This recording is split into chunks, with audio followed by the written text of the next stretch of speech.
Reagiert das Lilien nicht mehr, kann ein Softwarefehler zu einer Störung des Systems führen. Führen Sie in diesem Fall eine Wartung durch.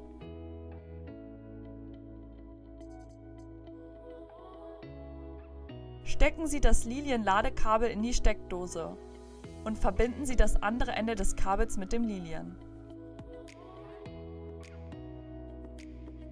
Wenn Sie eine Vibration am Lilien feststellen und die LEDs leuchten, ist der Fehler meistens behoben. Starten Sie das Smartphone neu und machen Sie eine Testmessung, um dies zu überprüfen.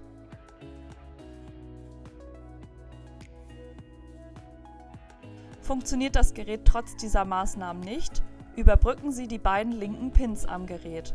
Nehmen Sie dafür am besten eine Ersatzfeder, da diese gut leitet. Halten Sie die Feder an die beiden Pins.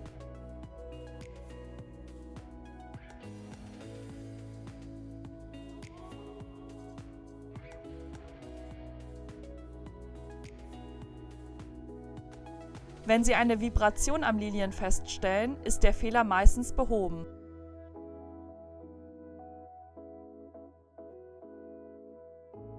Starten Sie das Smartphone neu und machen Sie eine Testmessung, um dies zu überprüfen.